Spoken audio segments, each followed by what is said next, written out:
Boa tarde, amados. Que a paz do nosso Senhor e Salvador Jesus Cristo esteja com todos.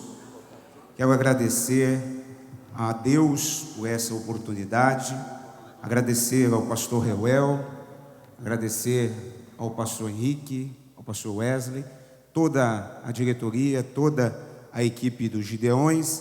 Não posso deixar de agradecer também meu amigo pastor Yosef Akiva, que foi a ponte que nos apresentou ao pastor Henrique, e chegamos até aqui com a graça do Senhor. Pegue a sua Bíblia, Êxodo capítulo 24, abra sua Bíblia em Êxodo capítulo 24. Eu venho da cidade de Ribeirão Preto, estou acompanhado da minha esposa, Carol Maioc, que aqui está. Nós temos 2 filhos, Samuel e também a Gabriela. Estamos casados, eu e a Carol, há quase 14 anos com a graça do Senhor. Êxodo capítulo 24, versículo 9. Êxodo 24, versículo 9. E subiram Moisés e Arão, Nadab e Abiú, e 70 dos anciãos de Israel, e viram o Deus de Israel.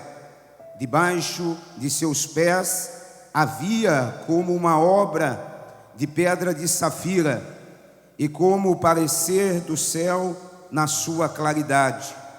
Porém ele não estendeu a sua mão sobre os escolhidos, os filhos de Israel, mas viram a Deus, e comeram e beberam.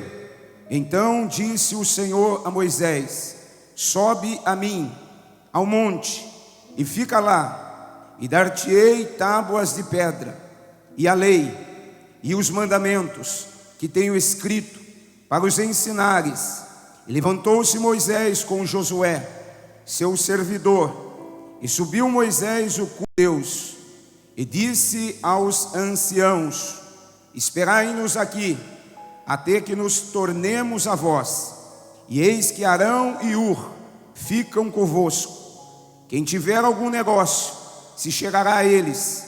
E subindo Moisés o monte, a nuvem cobriu o monte, e habitava a glória do Senhor sobre o monte Sinai. E a nuvem o cobriu por 6 dias.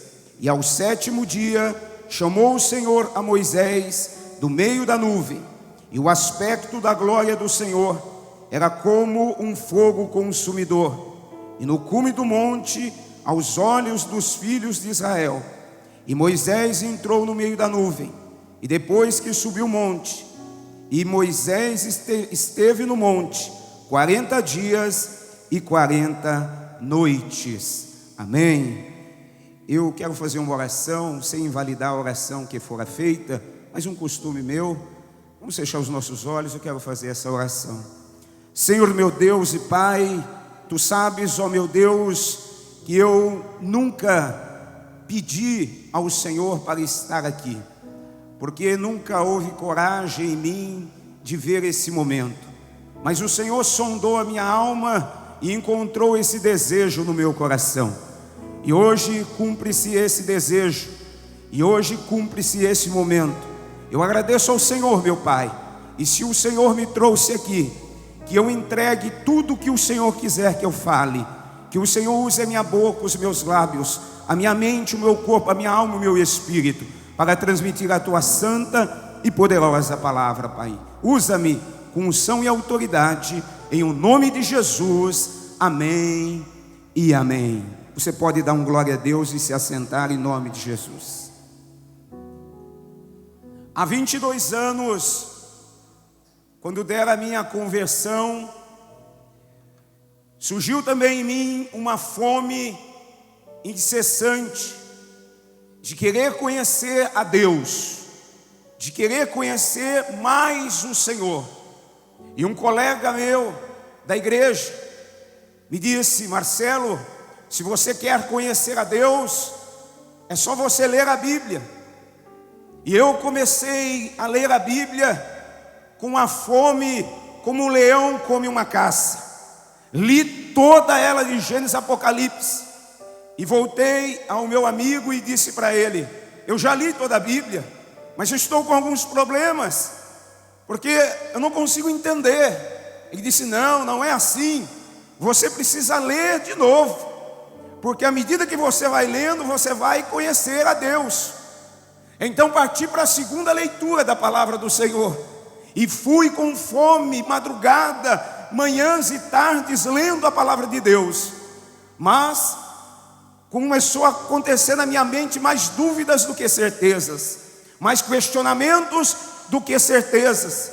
E eu voltei a ele e disse: meu amigo, esse negócio não está dando muito certo de eu ler a Bíblia, porque está dando mais dúvida em mim do que esclarecimento. Ele disse: não, você tem que continuar lendo, leia mais. Aí eu fui para a terceira jornada da leitura da palavra de Deus, e li com muito mais afinco, li com muita mais atenção, e voltei a ele e disse: eu já li a Bíblia toda de novo, de Gênesis a Apocalipse. Citei alguns textos para ele de Crônicas, citei alguns textos de Sofonias, de Ageu, para ele ter certeza que eu havia lido a palavra do Senhor. E ele disse assim: como assim? Você já está na terceira leitura em um ano? Eu disse: sim, porque não é assim que a gente vai conhecer a Deus. E ele ficou assim pálido, assustado.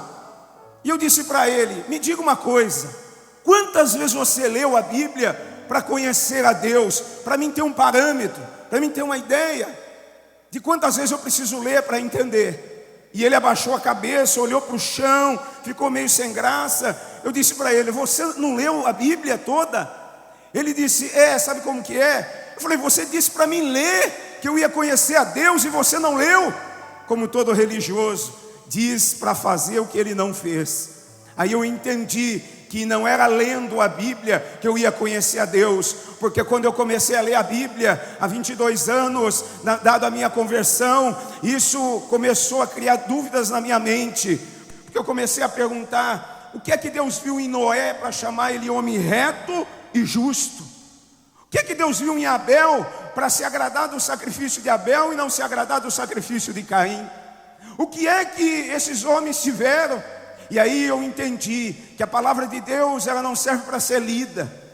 A palavra de Deus tem que ser refletida, tem que haver reflexão na palavra de Deus. E o que é reflexão? Nós podemos pegar essa palavra, dividir em dois. Flexão é trazer para dentro.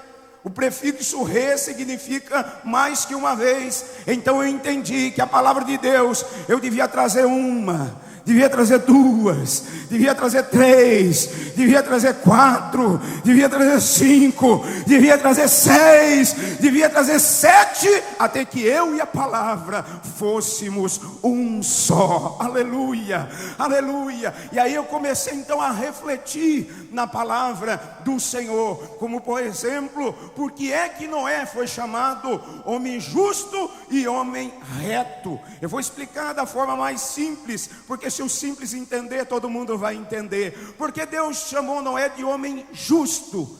A palavra justo significa o quê? Por exemplo, se você usa um sapato 42 e você calça 42, mas compra um sapato 38, você vai pegar aquele sapato 38 e vai tentar colocar no seu pé 41 e não vai caber, porque o seu pé tem um padrão de medida pré-estabelecido que não cabe no sapato que tem outro padrão de medida pré-estabelecido. Então não encaixa justamente. Agora, se você pegar um sapato 38 e o seu pé foi 38, ou se você pegar um sapato 41 e o seu pé for 41, vai encaixar perfeitamente, justamente, porque os padrões são iguais. E porque Deus chamou Noé de homem reto?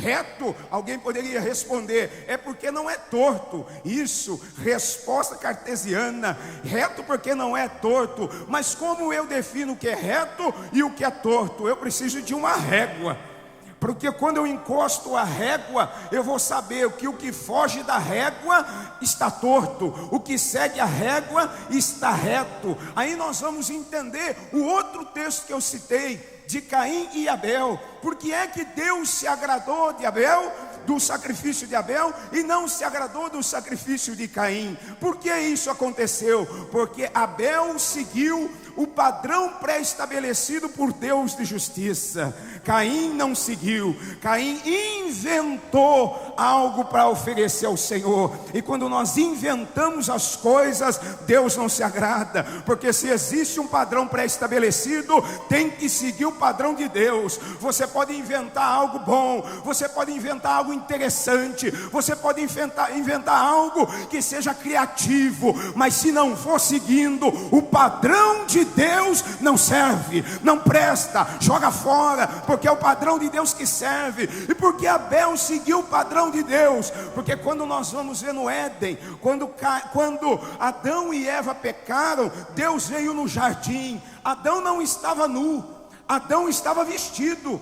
Como que é, pastor? Adão não estava nu? Não, Adão estava vestido. E vestido com o quê? Com folhas de figueira. Ele cozeu folhas de figueira e vestiu como um avental. Mas quando Deus chegou, olhou a folha de figueira, falou assim: ei, esse não é o padrão que eu quero. Tira essa folha de figueira, vista aqui uma pele de cordeiro, porque é isso que cobre a nudez. Invenção humana não cobre a nudez. O que cobre a nudez é o que veio do alto dos céus. O que cobre a nudez é o padrão que Deus estabeleceu aqui nesta terra. Aleluia. Quando Deus vestiu Adão, Deus disse: esse é o padrão, Adão, porque quando você pecou, como que aquilo que eu gostava foi saindo de você, Adão, porque essa palavra aqui estava dentro de Adão. Adão já sabia, e não precisava ler em nenhum lugar, até porque não estava escrito em nenhum lugar. Adão já sabia o que fazer que agradava a Deus e o que fazer que não agradava a Deus. Ele tinha dentro dele os 613 mandamentos, estavam dentro dele, porque 613 é o número dos mandamentos que estão na palavra do Senhor. Pastor, achei que era 10, não, é 613. E aí por que 613? Porque 248 são os mandamentos internos, 365 são os mandamentos externos, 248 são os mandamentos positivos que tem que ficar dentro de você, 365 são os mandamentos negativos que tem que ficar fora de você. E aí eu penso o seguinte: Deus já colocou um não para cada dia do ano, porque Ele sabe que o diabo vai chegar buscando um sim seu. Ele vai chegar com uma proposta, com um prato, com uma bandeja, buscando um sim seu. E Deus disse: ei, tem 365 mandamentos para você dizer não para o diabo, não para o diabo, não para o diabo, não para o diabo. 248 mandamentos internos são os positivos, é aquilo que eu tenho que fazer. Aquilo que eu tenho que fazer tem que ficar do lado de dentro, aleluia. Aquilo que eu tenho que fazer tem que ficar no meu interior, na minha alma. E aí nós vamos entender o que o salmista disse: escondi a tua palavra no meu interior para não pecar contra ti. Aquilo que nós temos que fazer tem que ficar dentro de nós. Ei, saímos do Éden, e aí quando nós vemos que Adão e Eva pecaram, aí quando nós vemos que Caim matou Abel, segue ali a linhagem de duas linhagens, a linhagem de Caim e a linhagem de Sete e Caim, as duas linhagens. A linhagem de Sete era que guardava os mandamentos do Senhor. Por quê? Porque quando Adão pecou e os mandamentos começavam a sair dele, o que aconteceu? Ele começou a ter como um Alzheimer espiritual. O Alzheimer, essa doença terrível, você sabe que a pessoa esquece o caminho da sala para o quarto, a pessoa esquece o seu próprio nome, o nome da mãe, o nome do filho. Então, para não esquecer, o que ele tem que fazer? Olha, eu vou contar para você, e aí você me lembra, e conta para o outro, e aí vocês me lembram. Foi assim quando Adão saiu do Éden. Ele contou para os filhos contou para o outro, e um foi contando para o outro. A geração de Sete foi a geração que foi segurando a palavra. Fala para ele da palavra, fala para ele da palavra, fala para ele da palavra. E a geração de Caim foi a geração que esqueceu da palavra, deixou a palavra de lado, deixou a palavra em escanteio. A geração de Sete foi guardando a palavra. Aí vem duas linhagens, redobre a sua atenção, vem duas linhagens, de Sete e de Caim. Quando chega em Gênesis 6, Deus está observando as duas linhagens. Chega em Gênesis 6, as duas linhagens se cruzam, e Deus olhou as duas linhagens se cruzando. A Bíblia diz que os filhos dos homens passaram a ter relação os filhos de Deus passaram a ter relação com as filhas dos homens. Misturou. E Deus não gosta de mistura, porque quando mistura dá errado. Purificar significa tira a mistura e deixa puro. Santificar significa tira a mistura e separa para mim. Deus não gosta de mistura. Tudo que mistura está errado. Tudo que mistura Deus não gosta. Aí nós vamos entender alguns textos da Bíblia que diz assim: não coloque lã e linho junto. Por quê? Porque o linho vem da terra, Caim. A lã vem do animal, não pode misturar. Ei, não are a terra o boi e o jumento. Por quê? Porque o boi é dessa altura, o jumento é dessa altura. Quando coloca o jugo e os dois começam a puxar, vai sair tudo torto atrás. Tem gente que não sabe porque a vida está tudo torta. É porque é boi e jumento. Não dá não, não dá não. Tem que ser o mesmo nível. Se tiver desnivelado, tudo vai sair torto. Pode haver esforço, pode haver dedicação, mas boi e jumento não pode ficar junto. Não pode arar a mesma terra. Aí a Bíblia diz assim, outro texto: não plante duas sementes de espécie diferente no mesmo terreno. Por quê? Porque elas vão crescer e vão se misturar. E vai nascer uma semente que Deus não planejou que devia nascer. Uma semente diferente. Por que você acha que o pitbull dá tanto trabalho? Porque é semente misturada. Sabe por que tem gente que dá tanto trabalho? Porque é semente misturada. E Deus precisa purificar. A hora que purificar, aí fica santo. Aí para de dar problema. Para de dar problema. Ei, não pode mistura, não dá para misturar. Nesse texto de Gênesis 6, muita gente faz confusão. Diz assim, sabe o que é? Foram os homens que tiveram relação com os seres espirituais. E aí nasceu os gigantes. Olha que loucura, pastor Moisés. Os homens, relação com os seres espirituais.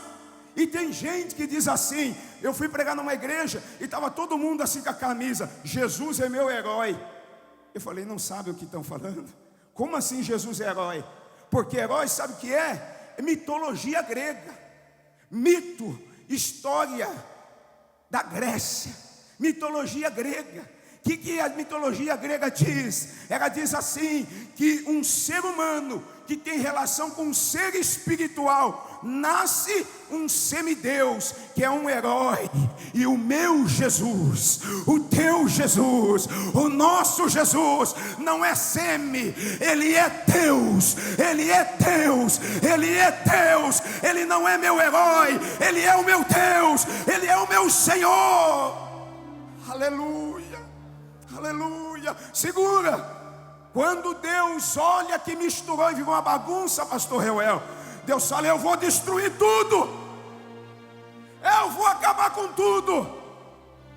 Mas aí antes, ele pega a régua dele, o padrão de justiça, e começa a passar a régua dele. Ele vai passando a régua dele.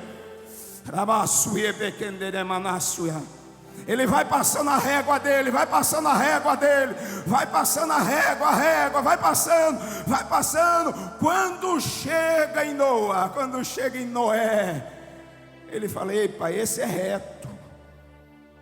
E a minha palavra se encaixa perfeitamente nele. Se lembra a explicação de justo? Encaixe perfeito, sem sobra.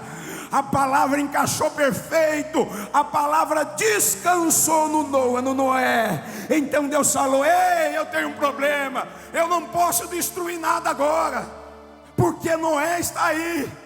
Eu não posso, porque a minha palavra descansou nele. E onde a minha palavra está, nada é destruído, só é com...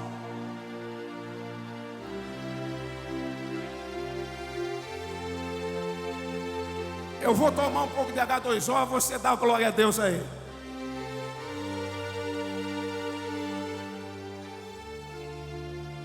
Aí Deus teve um problema.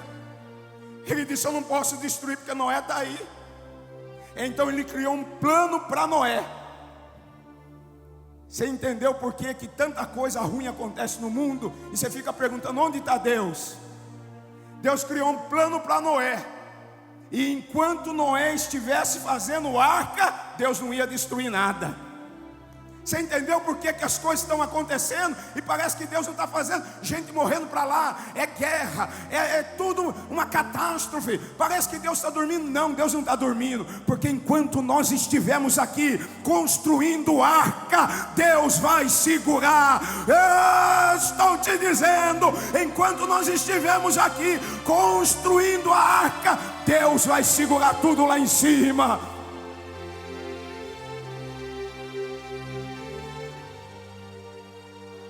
Aleluia. Mas um dia a arca vai sair daqui.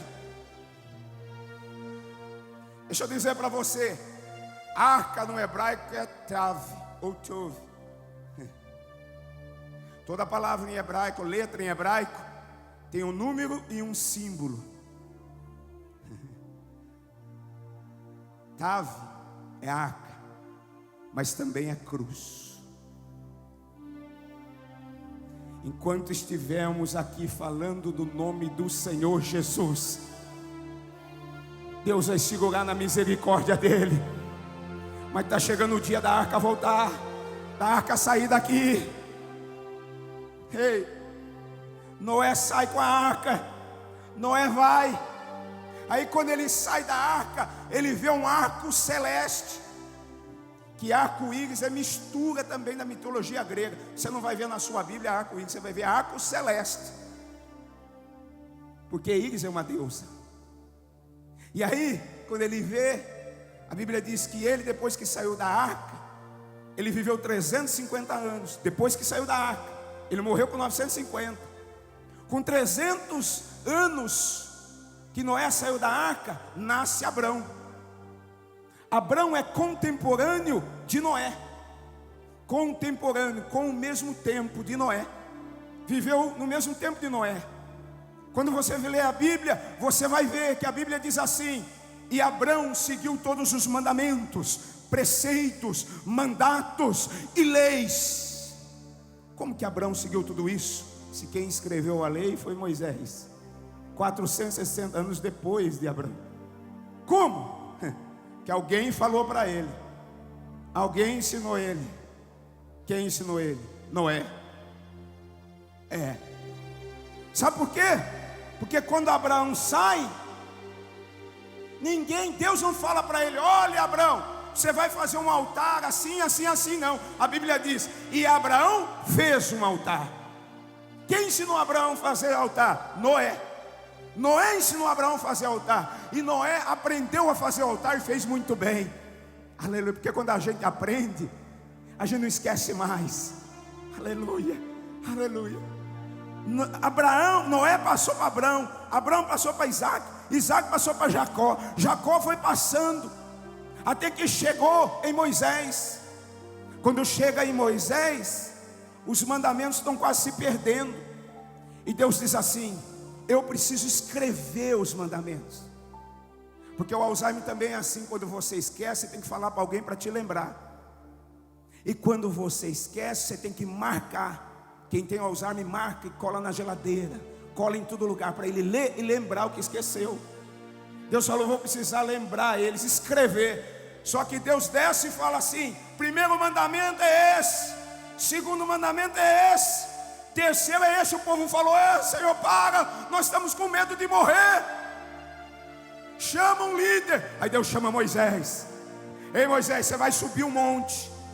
E quando você subir um monte, eu vou dar escrito para você um resumo do 613, a base do 613. Aleluia. E quando ele chega no pé do monte, Deus fala para ele: faça um altar. Faça o quê? Faça o quê? Um altar alto, com 12 pilares. Queria eu falar de cada pilar, mas não dá tempo. Com 12 pilares, com rampas.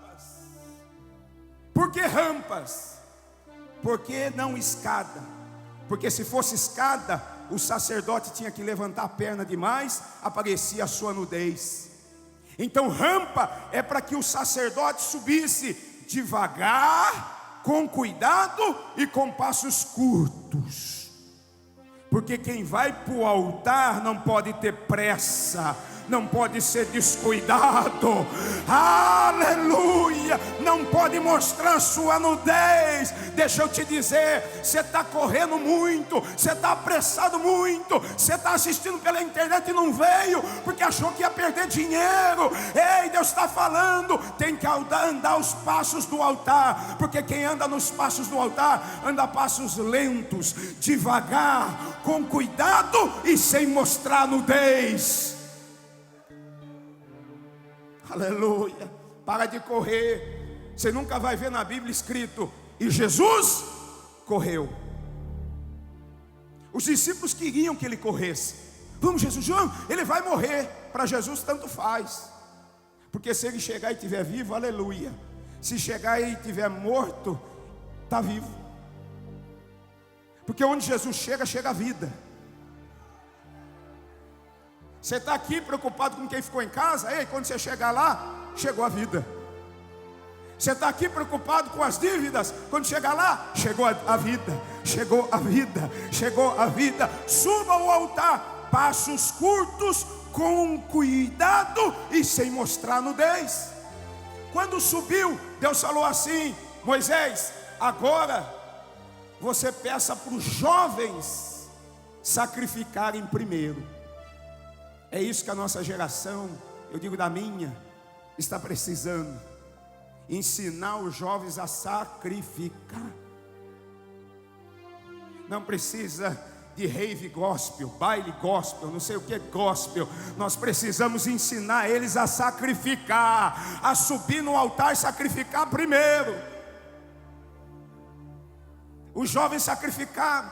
Moisés dividiu em 2 vasilhas de sangue. Uma vasilha do sangue do sacrifício aspergiu sobre o altar. A outra vasilha, ele pegou o sangue e lançou sobre quem estava lá embaixo. A gotinha de sangue pegou naquelas pessoas, na multidão, e eles ficaram felizes. Aí Deus falou assim: Moisés, deixa o povo aí agora e sobe comigo. Mas não vai subir todo mundo. Sobe você, Arão, e os 70 anciãos. Moisés subiu e saiu de um nível e foi para outro nível. Aleluia, aleluia. A maioria ficou no primeiro nível. Aqui nós temos 2 níveis. O primeiro nível é o nível de quem vem para receber, é o nível infantil.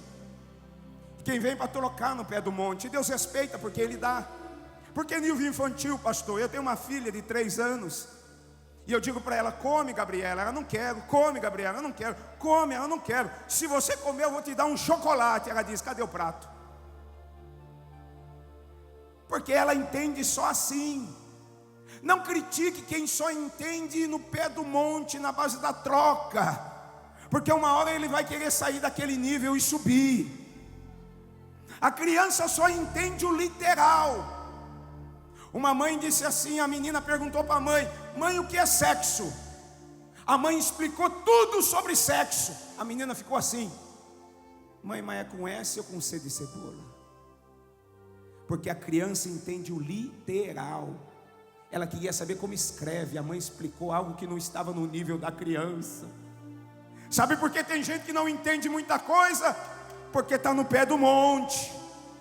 E você tem que respeitar quem está no pé do monte, porque um dia nós estivemos no pé do monte. Mas Deus está falando: sobe. O segundo nível qual é? 70 anciãos. Ancião fala de longevidade servindo ao Senhor. Eles foram longevos. Hoje você não pode falar nada para a ovelha: eu sou pastor de igreja. Eu não posso falar nada para a ovelha: eu vou para outra, porque eu vou para outra, porque eu vou para outro lugar. E se o pastor for levado pela cabeça da ovelha, ele começa a agradar a ovelha e perde a igreja. Ancião fala do segundo nível, que quer mais do que receber, 70 anciãos fala de quem estava lá para prestar serviço. Eu vou repetir para você entender. O segundo nível fala de alguém que quer mais do que receber, quer servir, quer dar algo, quer oferecer algo ao Senhor. O terceiro nível, Deus fala a Moisés: deixa os 70 aí agora, deixa Arão e Hur com eles, sobe só você e Josué. Subiu só os dois. O terceiro nível fala, sabe do que? Fidelidade. Não só a Deus, a alguém que eu vejo. Porque Deus só vai honrar se você conseguir honrar quem você vê, quem você toca. Porque dizer que ama a Deus é uma coisa, dizer que é submisso a Deus é uma coisa. Eu quero ver você ser submisso a alguém que vê você, alguém que te enxerga. Deus falou: vem Josué, porque você é fiel. E quando só estavam os dois, a nuvem cobriu eles e ficou 6 dias. Quantos dias? 6 dias. No 7º, Deus virou, porque o 7º sempre vira. 6 dias, no 7º descansa. 6 meses, no 7º descansa um mês e faz as maiores festas. 6 anos, no 7º é o ano sabático. 6 ciclos de ano sabático, no 7º é o jubileu. Estou falando para você, vai chegar a hora de virar o ciclo na sua vida. Vai chegar a hora de virar o ciclo. Deus falou: ei, ficou, agora deixa Josué aí e sobe para o cume do monte. Moisés subiu no cume do monte, e lá no cume do monte a nuvem cobriu ele 40 dias e 40 noites. Sabe por quê? Para matar os 5 sentidos e ligar um: visão, audição, olfato, tato e paladar. Moisés não precisava de nada disso, mas ele precisava de um sentido, o 6º sentido, o espírito ligado ao Espírito do Senhor, para entender o que ele ia ver no céu. Aleluia. Quando Moisés está lá em cima, quem está no pé do monte diz assim: Moisés morreu, um bicho comeu Moisés, um bicho destruiu ele. Sabe por quê? Eles estavam no pé do monte e não viam Moisés. Toda vez que não te verem, vão achar que você morreu. Toda vez que não te verem, vão falar mal de você. Toda vez que você estiver muito alto, vão tentar acertar uma pedra em você, mas não vai acertar, porque a nuvem do Senhor te cobre. Eu vou tomar um H2O, você dá glória a Deus aí.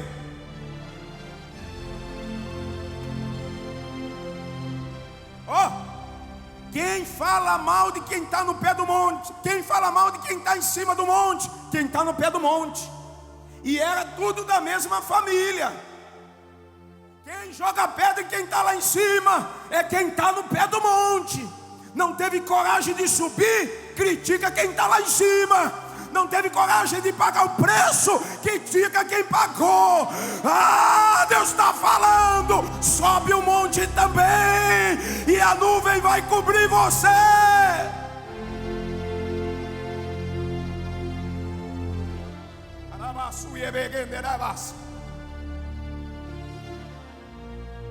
Pastor, o senhor está falando aí coisa do Velho Testamento. Tem gente que para o Velho Testamento não serve mais, né? Tem gente que está procurando Bíblia só do Novo. Mas vamos para o Novo. Ei, está tudo no Novo. Jesus pregou para a multidão.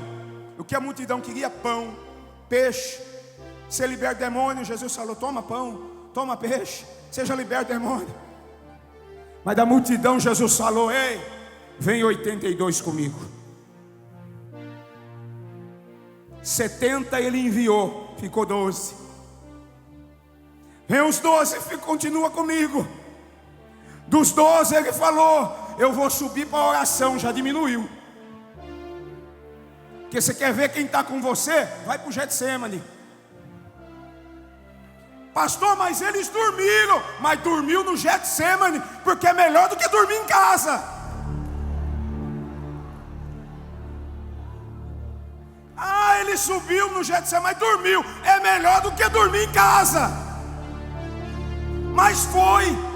Veja que Jesus fala que eles dormiram, mas não pesa a mão neles, porque eles estavam lá. Não pesa a mão de quem está com você, porque pode ser o que for, mas Ele está com você. Se Ele está com você, Ele tem os defeitos como você tem. Quando Jesus desceu do Getsemane, você conhece a história? Ele foi para cima do monte, mas não era o Monte Sinai, era o Gólgota. E quando Ele está lá pregado na cruz, Ele olha para baixo. Cadê a multidão que comeu pão e peixe? Cadê os libertos? Cadê os cegos que enxergaram? Não estava, mas tinha um lá, João. João estava lá. E ele olhou para João. Esse é fiel mesmo. Porque tem uns, pastor, que são fiéis mesmo. Eu oro a Deus para Deus dar para cada um de nós um desse, um João, que vai estar lá até o fim, que vai estar na prova, que vai estar na cruz. Quando Jesus viu, porque subir o Sinai é fácil, quero ver ficar ali no pé da cruz, porque o maior nível da revelação se chama cruz. Por isso que Jesus disse: cada um leve a sua cruz. É o maior nível. Aí quando Jesus olha para ele e vê que ele permaneceu na cruz, porque permanecer na multiplicação de pães é fácil, na rede cheia é fácil, no aplauso é fácil, mas o Senhor quer ver se você vai ficar na cruz, risco de morte, sem nada, perder tudo, pedrada, tapa, pontapé. Ele quer ver se você vai ficar na cruz. É o nível mais alto da revelação. Aí Jesus falou: porque ele ficou, eu vou presentear ele. Jesus morre, ressuscita no terceiro dia, fica 40 dias, ascende aos céus, o Pentecostes acontece, o Espírito Santo desce. Aí João está na ilha de Pátimos, preso, e quando ele achava que era o fim, é nada, chegou a hora da recompensa. Ele está sozinho no monte Pátimos, mortal. Ele acha que vai acabar, ei, mas nem começou. Deus está falando: você acha que vai acabar, mas nem começou ainda. Tudo foi uma preparação para você chegar aqui, João. Quando João está lá na ilha que para o homem é mortal, mas para Deus é a ilha da revelação. Você acha que é mortal o que você está vivendo? Não, é a revelação. Porque Deus tem que deixar você sozinho para mostrar o que não mostrou para ninguém, para você sentir o que ninguém sentiu, para você ver o que ninguém viu. E tem coisa que João viu e não deu nem para escrever. Deus está falando: ei, se prepara aí, tem coisa que você vai ver e não vai dar nem para escrever o que Ele vai te mostrar. Eu já vou encerrar. Eu nunca pedi para pregar aqui, nunca pedi para Deus, nem em oração particular. Mas eu assistindo em DVDs anos esse congresso, pastor Real, meu coração desejou. Eu nunca tive coragem de pedir para Deus, que eu pensei: eu não vou lá passar vergonha, eu sei quem eu sou. Aí Deus falou: você vai lá sim. Me pôs na frente de quem podia resolver e me trouxe até aqui. Aqui eu vou encerrar. João está lá achando que acabou. Aí Deus falou para ele: olha para o céu, João.